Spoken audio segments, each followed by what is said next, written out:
El primer micro de julio. Bueno, muchas gracias, Mario. Un placer estar nuevamente en tu programa. Bueno, estamos con mucha ansiedad, ¿no?, en esta jornada previa al 9 de julio, justamente, al Día de la Independencia, ¿no? Una fecha también importante para la patria, ¿verdad? Muy importante, ¿no? Mañana se cumplen 208 años, ¿no es cierto? Claro, exactamente. Es una fecha muy importante.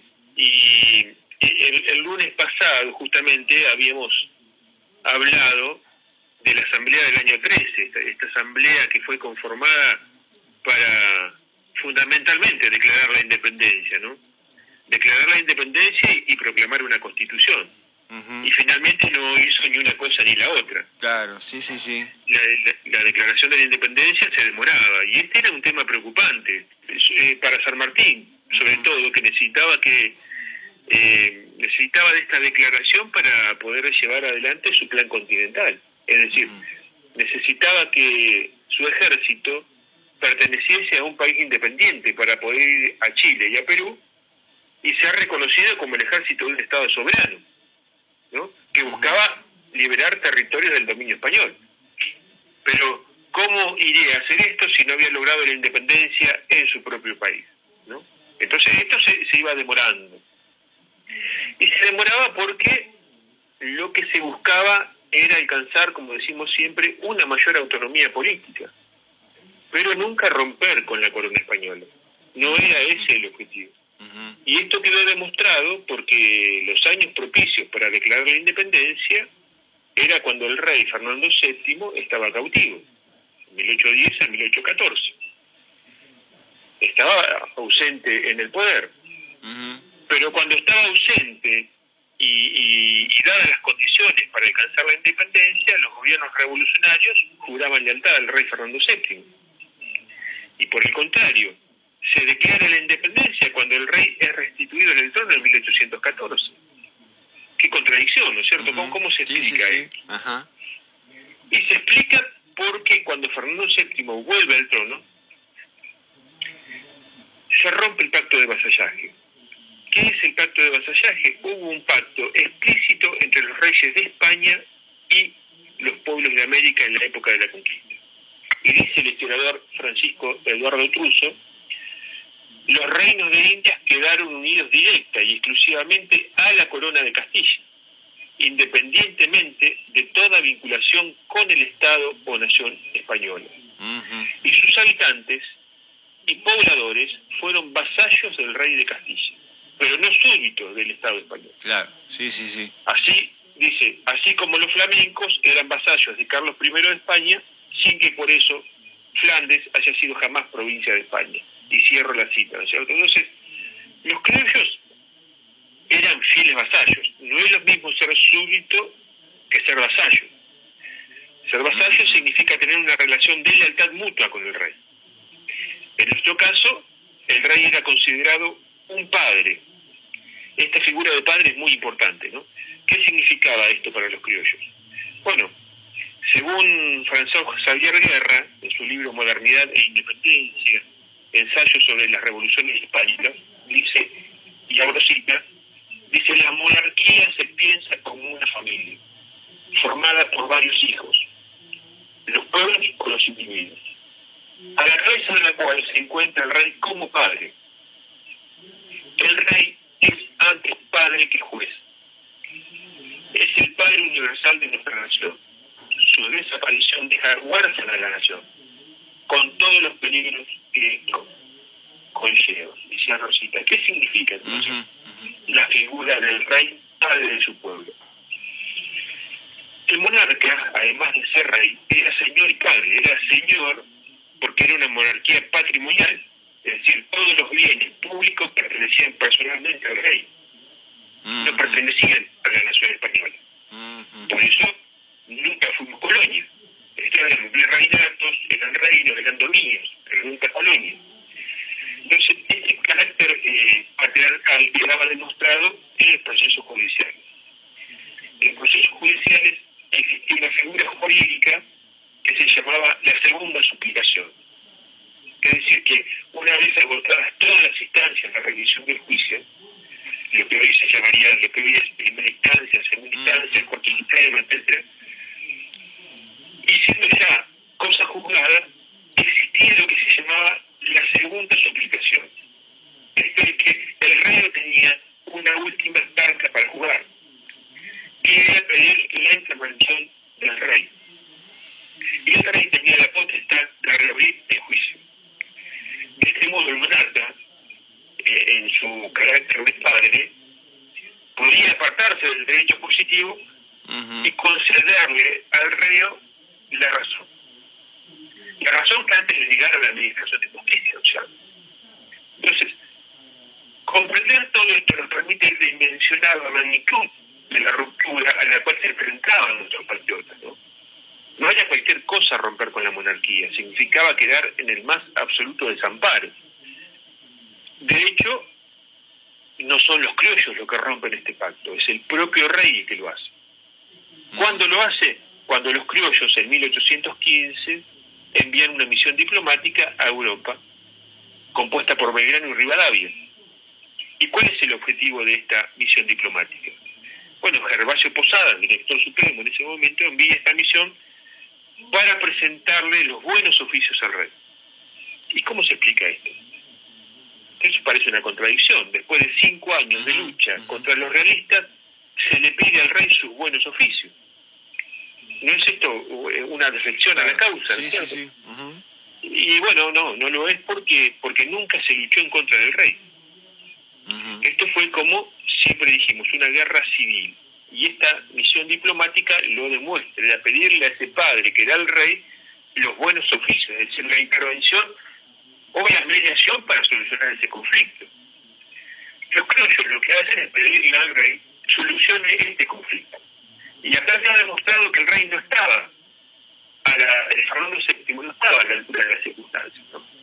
Cuando el rey regresa al trono, se envía esta misión diplomática. Entonces, el objetivo era lograr la pacificación sobre la base de libertad, prosperidad y seguridad. Esto decía Gervasio Posada, ¿no? Y lo dice de esta manera: sobre estas bases es que dirigiré diputados hasta la presencia de su majestad Fernando VII, y espero que sean oídos, no ya para obtener un perdón vergonzoso, sino para obtener de sus reales manos la seguridad de las pretensiones de estos pueblos compatibles con los derechos de la corona, la cesación de las calamidades que han envuelto el continente americano, la insensatez, las pasiones y la ambición de las autoridades que dejó el reinado anterior, se refiere a Carlos IV y su ministro Manuel Godoy, y continuaron los gobiernos establecidos en su ausencia, esos gobiernos en cuyo manejo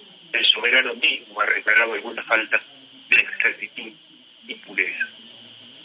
Cuando se refiere a que el soberano mismo ha reparado algunas faltas de exactitud y pureza, con respecto a los gobiernos establecidos en su ausencia, significa que cuando regresó al trono, Fernando VII los encarceló a todos, es decir, que encarceló a todos aquellos que durante su ausencia pretendían gobernarnos a nosotros.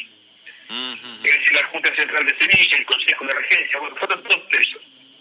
Entonces, con esas pautas envía la misión diplomática, ¿no? Y las instrucciones que va a recibir Belgrano y Rivadavia son de carácter público y reservadas.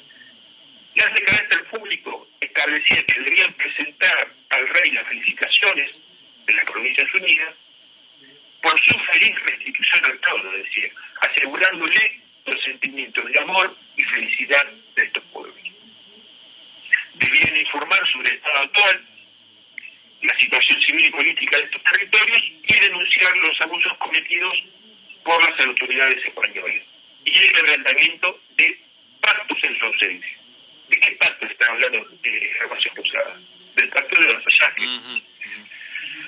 Por último, se encargaba, y dice, a los diputados reproducir sin cesar ante la persona del rey las más reverentes súplicas para que se digne de dar una mirada generosa sobre estos inocentes y desgraciados pueblos que de otro modo quedarán sumergidos en los horrores de una guerra interminable y sangrienta.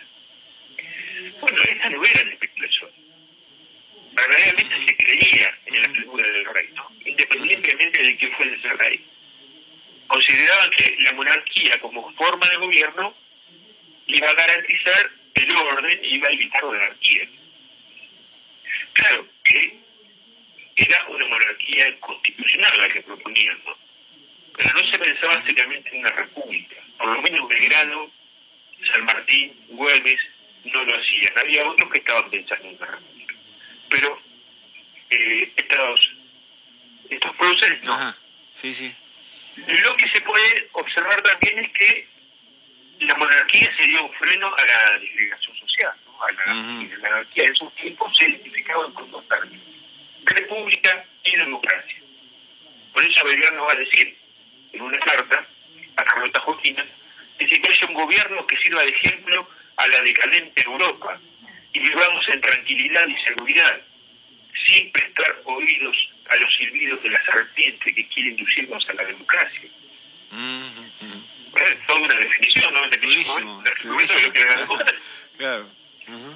Bueno, las instrucciones reservadas establecían que solamente Rivadavia pasaría a España, en tanto que Belgrano se iba a quedar operando en otras cortes, en Londres principalmente. El asunto era que si el rey se negaba a reconocer un gobierno autónomo, para el cual lo hizo, tenía que buscar la protección de alguna monarquía, ¿no? A través de un príncipe regente, con la condición de respetar la libertad civil y la autonomía política. Y decía de este modo, que las miras de gobierno, desde las instrucciones, sea cual fuere la situación de España, solo tiene por objeto la independencia política de este continente, o a lo menos la libertad civil de estas provincias. Cuando hablamos de libertad civil, en este contexto, estamos hablando de los derechos que tenían estos pueblos a autogobernarse, ¿cierto? Preferentemente debía ser un príncipe español. En caso de que España insistiera en la dependencia servil de estas provincias, ese era el concepto, se buscará en otra corte extranjera, porque el fin, decían las instrucciones, era conseguir la protección respetable de alguna potencia de primer orden. Debemos recordar que Fernando VII quería aplastar estos movimientos insurreccionales, enviando al Río de la Plata una fuerza de tarea de 15.000 hombres, nada más ni nada menos. Entonces esa es una espada de Damocles que estaba sobre la cabeza de los revolucionarios. Entonces, con estas negociaciones, entre otros objetivos, se buscaba ganar tiempo, en caso de que España se negara a reconocer nuestros derechos. Y decía, con este solo objeto entabló el gobierno en las negociaciones iniciadas: aumentar las fuerzas armadas, multiplicar los fondos públicos, perfeccionar nuestras fábricas, diferir la elección de la península, facilitar el comercio, negociar la protección de una potencia respetable y obtener todas estas ventajas por medio del tiempo y de la lentitud. Han sido los conatos que el gobierno ha tenido en la misión a España. Eso decía Salvación Posada. Por supuesto, esta misión fue rechazada. Y Rivadavia ni siquiera fue recibido por el rey, ¿no?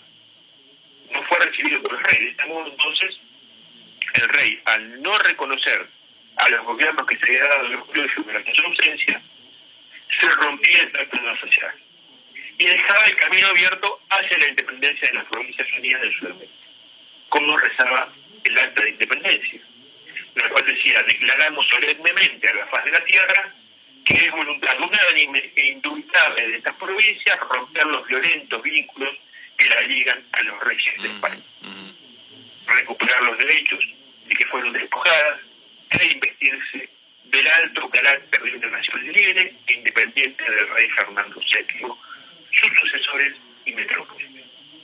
Ahora, esto tenía un problema. Que si bien declaraba la independencia de España, nada decía con respecto a cualquier otra dominación extranjera. Es por eso que el día 19 de julio, 10 días después de la declaración formal, el diputado Pedro Medrano argumentó sobre la necesidad que se especifique la independencia también de cualquier otra potencia. Claro, exactamente. Se le agrega la frase libre de toda otra dominación extranjera. Eso se coloca 10 días después. Bueno, esto es algo que se pudo arreglar fácilmente. Lo que no se pudo arreglar tan fácilmente fue esto de que se entendía por Provincias Unidas del Río de la Plata. Porque la declaración de la independencia de 1816 se realiza sin la adhesión de las provincias de Santa Fe, Entre Ríos, Corrientes, Misiones y la Banda Oriental, quienes no solo no reconocen la autoridad de Buenos Aires, sino que ya habían declarado la independencia de España y de cualquier otra dominación extranjera un año antes, en 1815, en el denominado Congreso de los Pueblos Libres, liderado por Artigas, José Carlos Artigas. Y esto es lo que vamos a ver el lunes que viene, Mario, si te parece. Dale, no ¿cómo podemos no? pasar por alto el liderazgo de Artigas en la batalla. Sí. Claro. Exactamente. Por la influencia que tuvo no solamente en la Banda Oriental, sino en las provincias mesopotámicas, particularmente. O sea, Bien. Esta declaración de independencia se realiza en el Arroyo de la China, en la actual Concepción del Uruguay. Y esto nos permite decir que nuestro país tuvo dos declaraciones de independencia. Prevaleció una de ellas, la de 1816, con un marcado centralismo, ¿no? Claro. Mientras que la de 1815 era profundamente federal. Bueno, esta independencia de 1815 es la que vamos a tratar el lunes que viene, si te parece. Dale, profe. Un privilegio grande escucharte cada semana y bueno, ir aprendiendo también estas cuestiones puntuales de la historia nuestra. Gracias, profe, y buen 9 de julio.